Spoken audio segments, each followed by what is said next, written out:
solar installers in the UK, if you've ever wasted money on a marketing agency or buying leads or lead marketplaces like Bark and Check a Trade and MyBuilder and Leads.io, then you're going to want to watch this video, because I'm going to give you a lens, a perspective through which to view these kind of decisions on where to get your leads from: Facebook, Instagram, Google, lead providers, Bark, Leads.io, marketing agencies. That's going to stop you from making mistakes in the future. And obviously, in this business of buying leads, that ultimately comes down to saving you a lot of money. Now, who am I to be able to give you advice on this? My name is Michael Brown. I'm the director of Solar Scale UK. We have generated millions for client revenue all across the UK, and we currently are helping solar installation companies scale using two different methods. One, we generate leads and qualify them, but we also close the deals for them. So it's a full end-to-end revenue generation service. This video is not to sell you on that. This is just to provide value up front. You can drop a comment or do whatever you want with this video.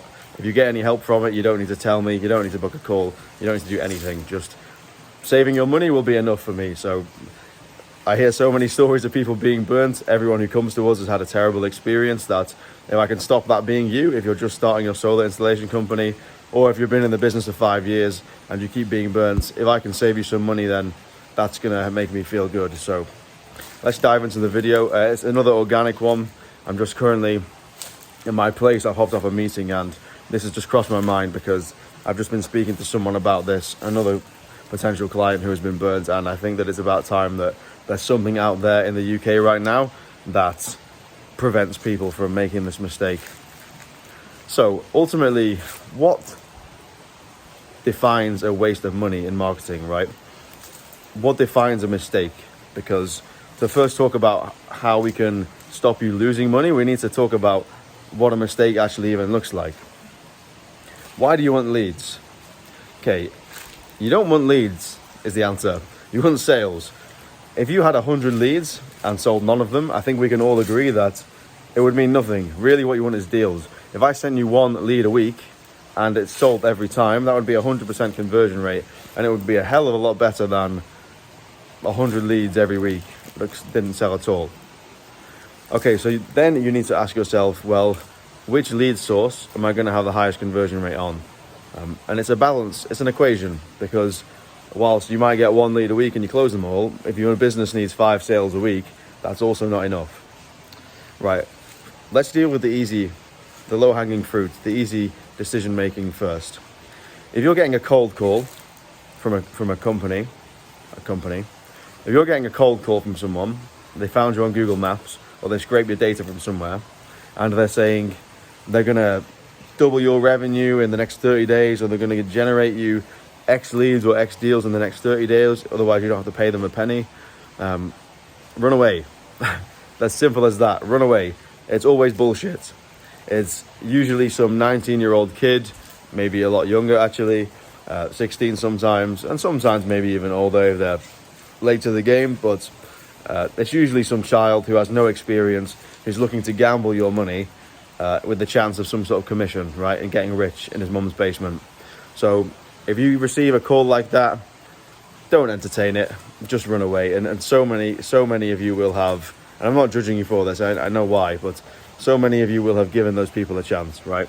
Because you've been burnt so many times, you think, oh, maybe this will be different, it's commission only, they're putting their money where their mouth is, it will work. Now, there are commission only services where people put their money where their mouth is, and they do work, right? But they are few and far between. So you just need to be very, very careful there. Secondly, Bark and lead marketplaces like Leads.io, Bark, Check a Trade, MyBuilder, all of these places. You might have had some success with them, and we get many stories of potential clients coming to us, and we ask them what they have tried in the past. They tell us, oh yeah, Bark actually worked, I got a few deals off them, and then it just stopped working, and I blew thousands of pounds on leads. That's a very typical story. You might be able to scrape together a couple of deals from a lead marketplace, and then after that, you're going to have very little success. Why is that the case? Okay, for services where you buy leads, so there's no partnership, right? There's no aligned incentive. But for services where you are buying leads, the problem there is the person you're buying leads from has a markup. They make their money selling the lead, which means if a lead comes in for £30, they're going to sell that to you for 50 or 60. Right, what does that mean? Well, it means that the more leads they sell you, the more money they make. And they don't really care about the quality of that lead, whether you convert or not, because their revenue is directly tied to how many leads they can shift to you. So this business model of buying leads is actually extremely flawed. It's very, very lucrative for the lead provider, but for a company that's trying to grow, an installation company, you are actually the product yourself, right? Which is a problem, because at the end of the day, as a solo business owner, you want to grow your business, not just give your revenue to somebody else. So don't consider Leads.io or Bark or any of this, right? For the most part, it's a waste of time. Okay, so where do you go? Where do you go? There's a few places you can go. The first one is in-house. You can go in-house. You can train yourself how to do all of the lead gen. You can use PPC, Google Ads. You can use Facebook and Instagram. They can work. The thing here is, the advice here is be very, very careful, because it's not as simple as just putting a lead form on Facebook and hoping and praying that you're going to get the right people through. We've seen this over and over again, and this is the mistake that a lot of actually new marketing agencies will make, which is why they blow through a lot of client revenue, is they will just try and optimize for the cheapest lead, right? And this is another metric that people tend to use to make the wrong mistake. So this is a perspective I'm going to give you, a lens through which you can make a decision. Don't judge the success of a lead provider by the cost of the lead. It's so easy to generate a £4 lead, right? I could do that in my sleep. My cousin, my 6-year-old cousin, could generate a £4 lead because he's good at tech, right? There's a lot of trial and error involved in order to arrive at a lead acquisition process that results in a lead that's actually sellable and a lead that's closable and usable for the business. Most of you guys won't actually sell Eco4. You'll sell cash buyers, right? Or maybe you have finance options. But for the most part, the government grants you'll stay very far away from.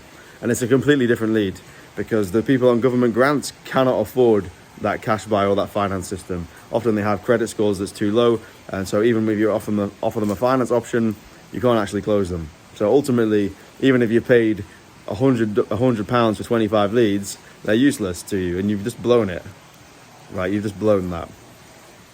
So don't use a cost per lead as a metric for assessing the success of a lead provider. The metric you want to use is called cost per acquisition, CPAC. Cost per acquisition. This is how much it costs you to get a sale. Let's use a work example. Okay, if I spend £4 per lead and I only close 1 in every 1,000 leads, it costs me 4,000 leads. It costs me £4,000, sorry, to make a sale. If I pay £50 per lead and I close 1 in every 10, I've spent £500 for a sale. Obviously, one is much better than the other and much more achievable. Okay, so use cost per acquisition and ask, when you're considering a lead provider, if you're not doing it yourself, ask what their cost per acquisition is. No one ever asks us this question, and it's shocking. We always provide it to them, but no one ever asks. They always want to know what the cost per lead is, and it's such a useless number. It makes no difference. So ask what the cost per acquisition is, and you'll also see people crumble when you ask this question. A lot of these marketing agencies that crop up from the 15, 16-year-old, if you ask them what their cost per acquisition is, they probably won't even know what that means. So you can weed out a lot of those people just through asking this question. Okay, sorry about that. My phone just died. So I'm going to continue this point and wrap up the video. Cost per acquisition. Use cost per acquisition as your metric. And that goes for if you're assessing the quality or potential quality of a lead source, and also if you're self-genning these leads, right? So if you have somebody doing it in-house, use the metric of cost per acquisition. Really get granular on your statistics. How much are your leads costing you, right? And this is how you calculate cost per acquisition. How much are your leads costing you? What percentage of those leads are you able to contact? What are your contact rates? Of the people you're able to contact, how many do you manage to quote? That's your quote rate. And of the leads that you quote, you send proposals to, how many do you close? That's your close rate from appointment to sale. Now, it's quite interesting if you really write down those numbers, because sometimes they're going to look like this, 40%, 50%, 30%. And you'll find that if you times those numbers together, if you've got any maths background, that's probably around 6% of your leads that you're closing, which is really low. It's really low. But the good news is all you need to do is make a change to one of those numbers, say top of funnel, double your contact rates. If you double your contact rates, it goes all the way down to the base, to your sale. So you can double your contact rates, and suddenly you've gone from 6% to 12%, and you've doubled your revenue and doubled your profits. That easy. So instead of thinking, shit, how do I close more? You can just keep everything the same and increase your contact rates. And there's many ways you can increase the contact rate, and maybe this is a topic for another video actually. But typically we've shared best practices in the past with our clients of how to maximize contact rates from the leads that come through. And the hammer home point message here is, if you double your contact rates, you double your revenue. And that's crazy, because there's a lot of things you can do to increase contact rates. There's a lot. So, right, I promised you that in this video I would give you a lens, a perspective through which to view these kind of decisions, and I would save you a lot of money by doing so. So let me tie everything together. If you get a cold call from a company, don't go with them. Don't use Leads.io or Bark or Check a Trader or MyBuilder. And stay away from lead marketplace and places and buying leads in general. If you want to self-gen, be very, very careful and make sure the person has training and you're willing to waste some ad spend to test your funnel. Because if you've never started self-genning and you begin, you're going to waste a lot of money. And it's only a waste until you find what works. Because once you've found what works, you've actually just invested in your own sales funnel, right? And it's not a waste. You've now paid money to learn. One advantage of going with a service provider that actually delivers results is they've already done this for you. They've already spent loads of money up the wall in order to find out what actually works. The thing is, you have to find one that actually works. That can be very, very tricky, because the industry is filled with charlatans and companies pretending like they give you good leads, but really they just make money from you rather than helping you make money. So if you're going to look at someone who at the very least has a rev share as part of their model, revenue share as part of their model. That's not everything you need, but it's usually a good first step forward into finding someone who might actually generate your results. Now, again, if someone calls you up as a cold call, a 15-year-old, and says, hey, rev share only, I'm invested in your business, stay away from them because they'll waste your money. But if it seems like a reputable company and they're offering something like a rev share, not necessarily entirely rev share, but they're offering something like a rev share, it's usually a good sign. Don't use cost per lead as a metric for assessing the quality of a lead source. Use cost per acquisition, and you can pull many, many levers on cost per acquisition by adjusting your contact rates, your show up rates, and your quote rates. So, touched on a few things there. There's definitely more to unpack, but hopefully you appreciate this content. If this has helped you guys in any way, something you can do is you can subscribe. I don't really care if you do or not. I'm going to keep posting these anyway. But for anyone who finds value from this, I'm going to keep posting. So if you want to keep getting value from me, I guess you can subscribe. If you want to leave a comment, you can. I also don't really care.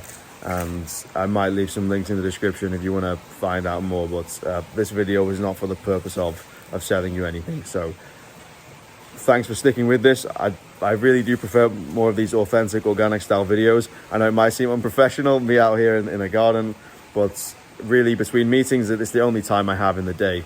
In between calls, I just grab a video. If I'm out for lunch, just to grab a camera and start telling you, dropping wisdom that I have. I don't really have time for video editing and shoots and all of these things. So hopefully you appreciated that, and I'll see you in the next one.